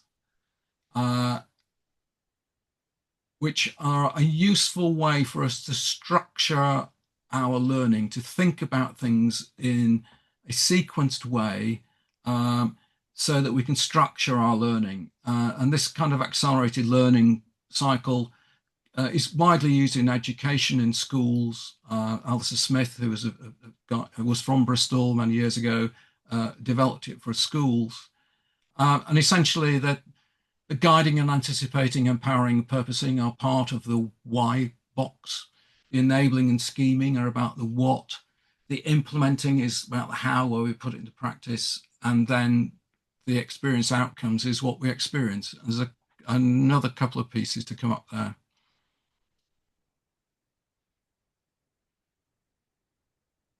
And then we've got all the feedback stuff where we're learning from our experience, updating things and connecting the next loop of learning. We're drawing on our resilient agency through all of those activities, and we're building our solution model, and so on. So if you go on to the next slide, I'm almost finished. Uh, those steps on that learning cycle you will see are actually the layers in the values stack. Resilience in guiding, anticipating, empowering, purposing, and so on are the bits around that cycle. And that's where this value stack structure has come from, because it's coming from that learning cycle model. So it's helping to refine the focus of those high level steps. Next slide, please. And really my penultimate slide is just to say that these are the most important people. These are the people who will be delivering our world over the next 50 to 60 years. My young grandchildren, the eldest of which is 6, they are likely to live well into the 22nd century, and they will spend most of their working lives delivering the rest of the 21st century. Particularly from an infrastructure point of view, we've got to take a long-term viewpoint and enable these people to deliver that future. And we have a problem, I think, at the moment in our society where the older generations, my older generation in particular, is becoming rather introspective and is not recognizing that we need to stand back and help these people get on with delivering that future. Then my final slide is, you can find out more about this on the Southwest Infrastructure Partnership website. We also run a very successful podcast series called Beyond Brunel, which I think is in its 4th series now. You can get it from wherever you get your podcasts. And I did give an earlier version of this talk about 3 years ago, which is on the Southwest Infrastructure Partnership website. So I'm sorry it took a bit longer because of the problems with sharing my screen, but I hope that was of interest. There's a lot of detail there, but I wanted to share it to test reactions because I think the depth is really what's important. So thank you. Thank you, Colin. That was extraordinary and fantastic. I learned so much from that, and lots of questions are arising. Are you happy to take questions straight Yes, away? absolutely. Yeah. Absolutely. Yeah, as much feedback as possible, please. Okay. Hands up. We got Barbara. You got a question there? Yeah. I have, Colin. That was absolutely brilliant. How I'm going to ask something about the paradigm shift in the way our socio-economic paradigm is going to be reshaped. You talked about imagination, and you talked about our uh, the the way that when we are assessing our way forward, we have to be careful that we are actually assessing whether the fundamental model that we're working on is the right model. So the paradigm shift, I'm working on the that re reshaping the economic model, and the the mindset is shifting very rapidly that growth economics is not appropriate if we want to ever get back within the planetary boundaries. Um, so, a prerequisite to sustainability is to actually shrink our economy and our population. And that reality is beginning to sink in. So, that is a huge change to the way we implement things and what we aspire to achieve as well. We have to be far more rational about exactly what is achievable, because especially the UK, we're one of the most overpopulated countries in the world and over consuming as well. So we've got a lot of rethinking to do. And what I'm hoping is, I mean, we've got scientists predicting that we'll get to plus 3 degrees by 2050. I'm hoping we'll see an emergency cross-party government that will get over all the political divide and start to rethink everything, because as you've demonstrated very clearly, it's an absolute can of worms at the moment to actually achieve anything, and we're heading in the wrong direction anyway. So good luck with all your work. I mean, that is so incredibly complex, but be aware that paradigm shift is well underway now, and that's going to have a huge impact. And the more that you can push it, the more that will help. Yeah, oh, thanks for that. The what you said resonates very, very strongly with me, and I think with the SWIP community as a whole. Um, but at the moment, we're in a situation where there's sort of a push to roll back the net zero activities, and I think that shows a naivety and an ignorance amongst those people who are pushing back on it because it's perceived to be too costly and too difficult. Whereas if you look at it from through this exegy lens, it becomes a no-brainer that you can get far better return on your investment by looking at things holistically from a systemic point of view, rather than looking at it in the very fragmented point of view we've got at the moment. And there are actually plenty of people out there who get it and are getting on with it. The really best entrepreneurs get it and are getting on with it and are making money out of it. Whenever Bristol was European Green Capital, was it 2013, 2014, something like that now? I remember the final event was in the engine shed, Brunel's engine shed, and there was hundreds of people in the audience, and the then director of sustainability of Kingfisher, who owned Screwfix and B&Q, and he had been previously the sustainability director of Marks and Spencers and led their Plan A sustainability plan. He gave a 20-minute talk just explaining the principles of running your business sustainability. And what I remember most was his final slide. He put up the B&Q balance sheet and pointed to the bottom line benefits of them becoming a sustainable business, which ran into millions. And the hall went quiet, where all these sharp business people, the penny was dropping for them, because here was somebody who they trusted, who was really demonstrated you can't afford not to work in this way because it's going to improve your profitability. Now those kind of lessons I think are emerging across the piece, which will lead the change. So the early adopters are showing the way forward, and we have a long way to go, but capturing those success stories is very important, and that's something we're going to try and do within SWIP. What worries me is you're talking about financial profitability when the global financial market is likely to collapse very soon. Yeah, well,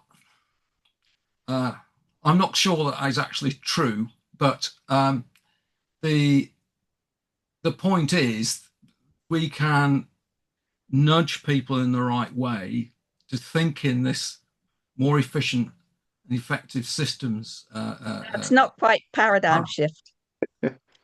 Uh, we No, have to that we we have have other to people want to ask questions.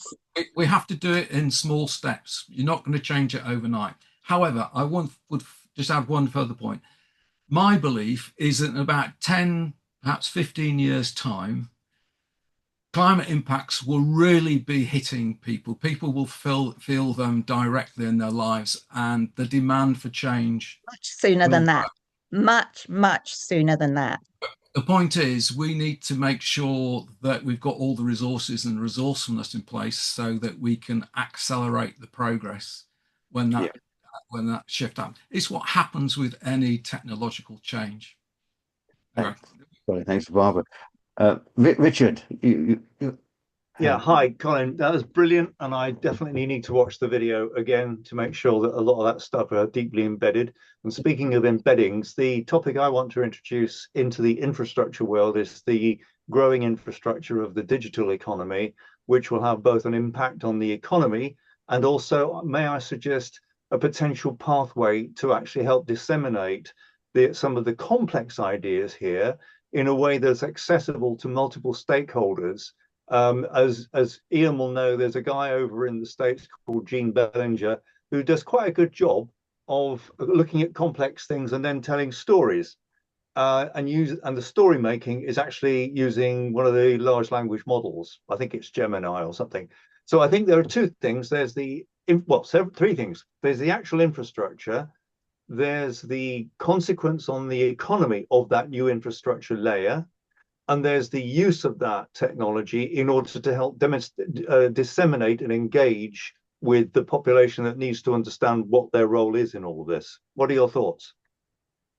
Yeah, I agree. The digital piece is crucial for us to build into all this. We have a digital sector member on the steering board who's feeding in all of this. SWIP will have a number of themes for its conversations next year and beyond, and one of those will certainly be on the digital piece to talk through just the kind of thing that you are saying. We need to understand the potential that the digital transformation offers to us. We've also, I think, got to be ensuring that we have a healthy skepticism towards tools like AI, because sooner or later we will have a disaster because AI is being used inappropriately. So how do we put in mechanisms to guard against that? Regulation, sure, but actually it's about you acting ethically and saying, actually, I can't justify using this. It is too risky for whatever reason. So I agree entirely, and that's going to be part of our conversation. At the end of the day, SWIP is just trying to stimulate conversations, tease out these kinds of points, and offer concepts and conclusions for other people to act on. Yeah, great. Thanks. Thanks very much, Colin. Julian, hi. Thank you, Ian, and thank you, Professor Taylor. Double apologies in terms of the comments I'm going to make. I only came in halfway through. I was delayed from coming in, and I'm just a simple water and wastewater engineer. Sometimes I speak too bluntly, so I will try and keep it moderated. But I agree with a lot of what Barbara has mentioned in terms of population pressures. And I've done the Agenda 21 thing. So I actually stepped down from a high-level engineering post way back in the 80s in response to the rapidly becoming apparent corruption involved with the privatization of the water industry. This was evident even in 1984. And I mean, bluntly, this is just gangster capitalism. And I think substantially this is where the term resilience came from. As a water and wastewater engineer, frankly, and you're vastly more qualified than me, and you gave the brilliant example of the Clifton Suspension Bridge. That was resolved engineering. That was built to provide a service that lasts for a defined period of time. Of course, that's not how our water industry works. Even in the critical, and I hate to use these words, criminally liable framework of public health protection, which is completely ignored, we talk about resilience. Just a few quick snapshots. I mean, we have abundant renewable energy. We of course, zero carbon must be forever. But I'm sorry, I'm deeply impressed with the complexity of the tasks you're taking on. But there's really simple solutions that are being completely obscured here. And a lot of this is wrapped up with around resilience. I mean, the French government's Paris COP suggestion of just putting 4%, sorry, 4 parts per thousand back into the world's farmland. It's not that hard to achieve. In fact, when you look at the flood risk, the water resources problems that we have just in the UK, the climate amplification wrapped around us not doing that, again, we should probably start thinking about criminal liability. You know, flood risk, and as I think Barbara has indicated, I'm sure many others here, is a very serious risk all across Europe. Climate amplification is running well out of control. And there are simple solutions that are globally appropriate. We can fix, I've done a lot of the originating work on upstream attenuation of floodwater. It's not difficult. Guess what? We can double or treble food production by storing stormwater. You know, what's the problem? Well, I'll tell you what the problem is: a huge agrochemical vested interest. I'll leave it at that. Please moderate the use of the word resilience. We must resolve all these issues, and yes, we must think about our children. We can do it in a decade or two, and then the future of humanity all around this planet will be fantastic. And yes, it is all about ethics. Thank you, Julian. Colin, what do you think?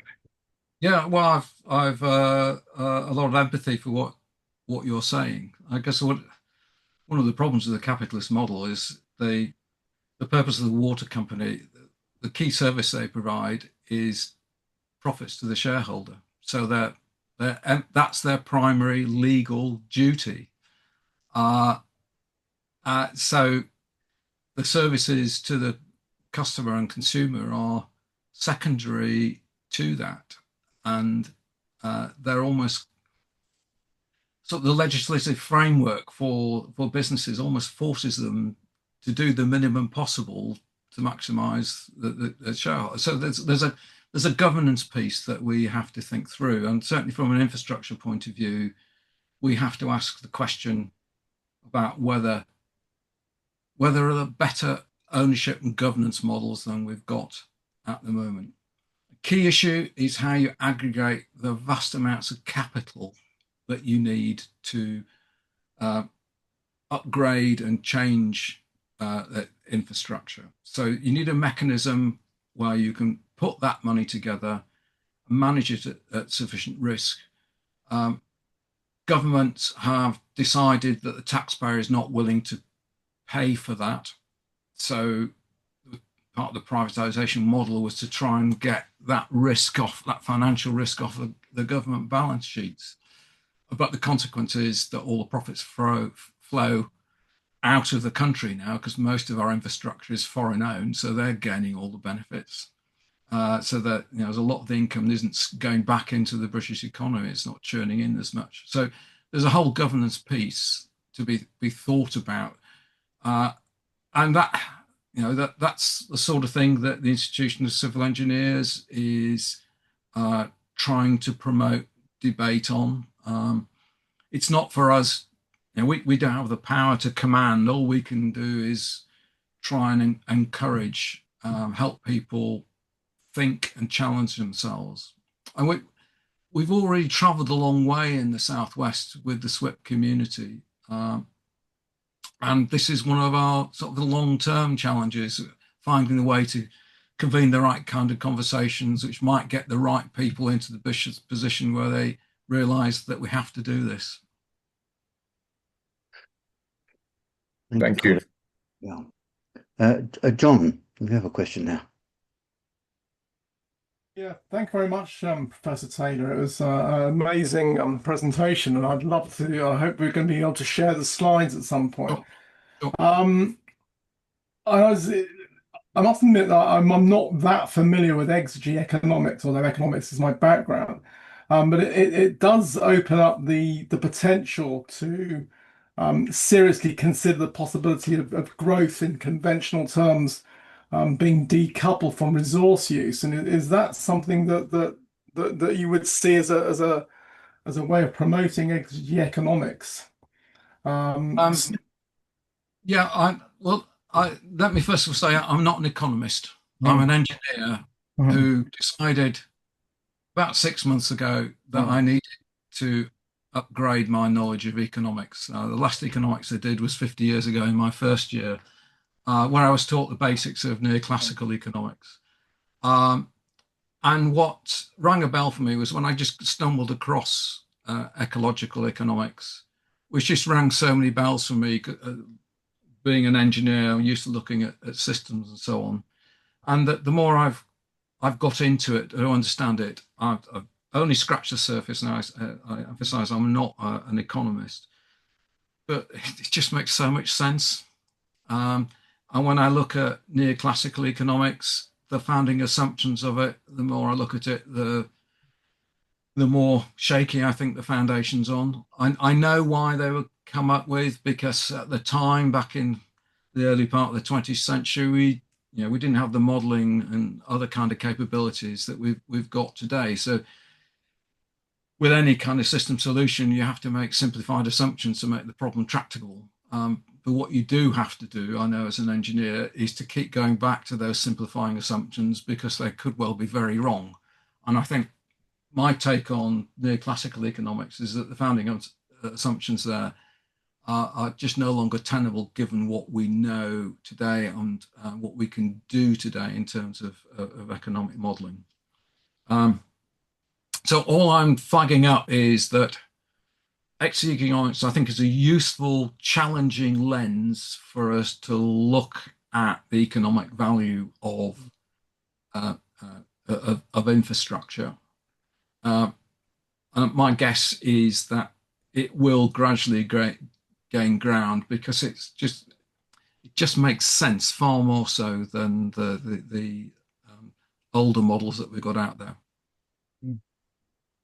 And I think that the problem is, and it's a work that I've been involved with in researching the value of companies if you were to price in carbon at say $100 a ton.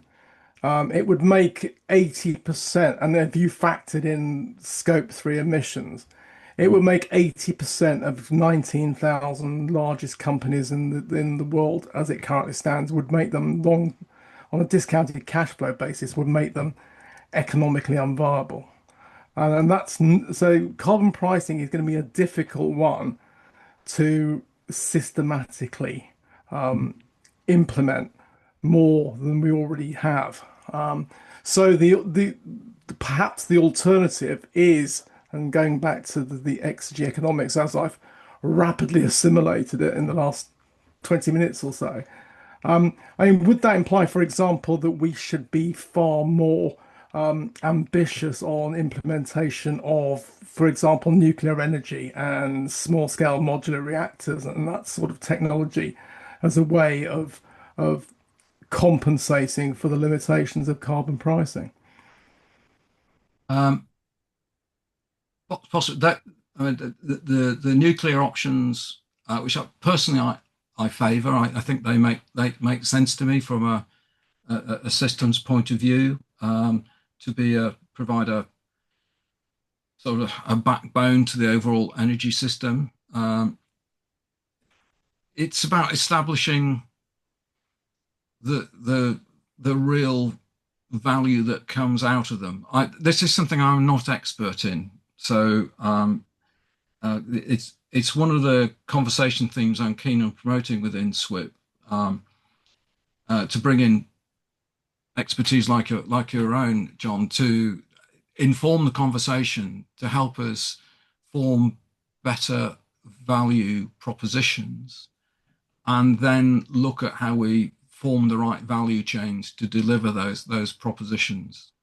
I'm just advocating a different way of looking at the world, which is actually very different from the way infrastructure looks at itself at the moment, uh, as a way of challenging thinking and helping unlock novel thinking, or indeed stuff that people have been thinking about but been afraid to raise. That's one of the things about having these conversations in a neutral space.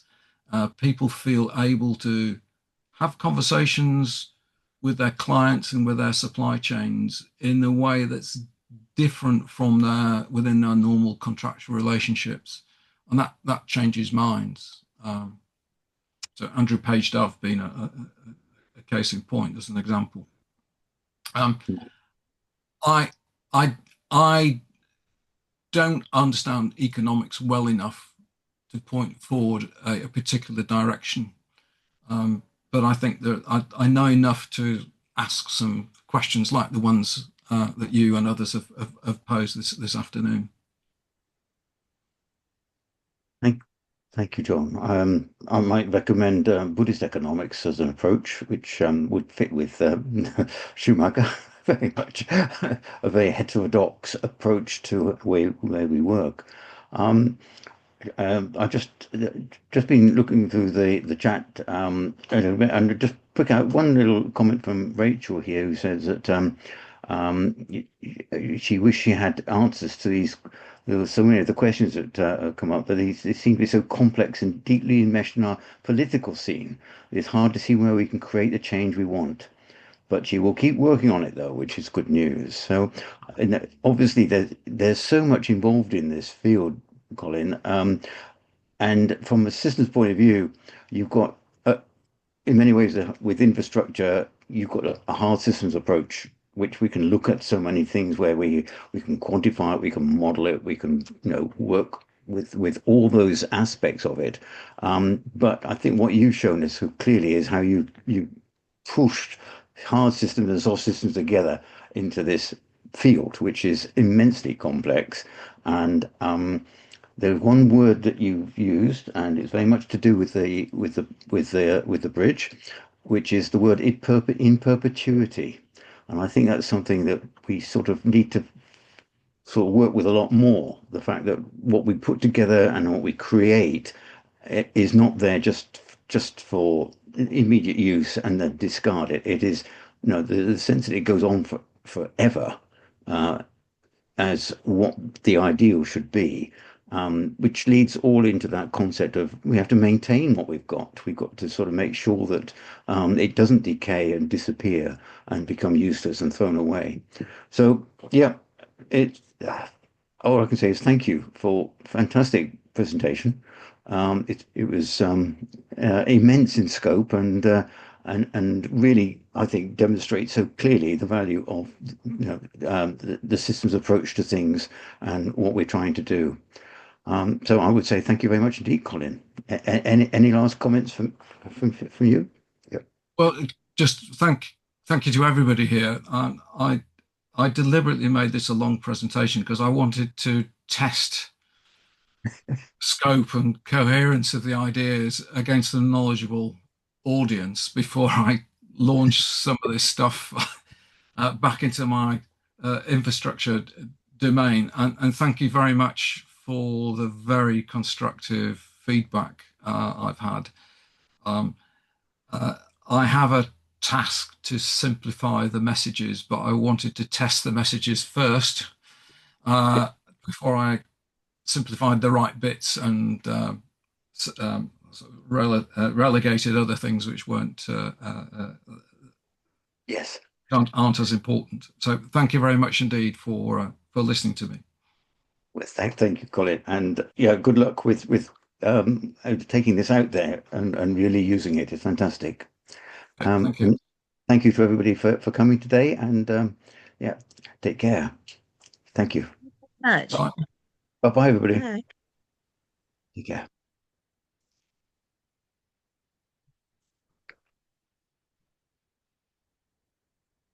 Just to say, I will just tidy up my slide set and send it across to you, and you're free to share it with anybody. Thanks, Colin. That'd be fantastic. Look forward to Okay. that. I'll put the recording up as soon as it's finished processing. Yeah. Okay. Excellent. Thanks so much, Steve. Take Cheers. care. Bye. Bye.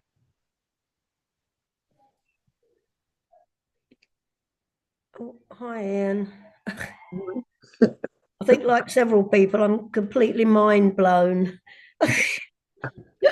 Yeah, I didn't want to say anything, but I think that would have been better as four completely separate lectures. I think he Yes. really needs to distill what his simplify. I mean, he recognises he's got to simplify it, but I think there are probably too many different ideas there.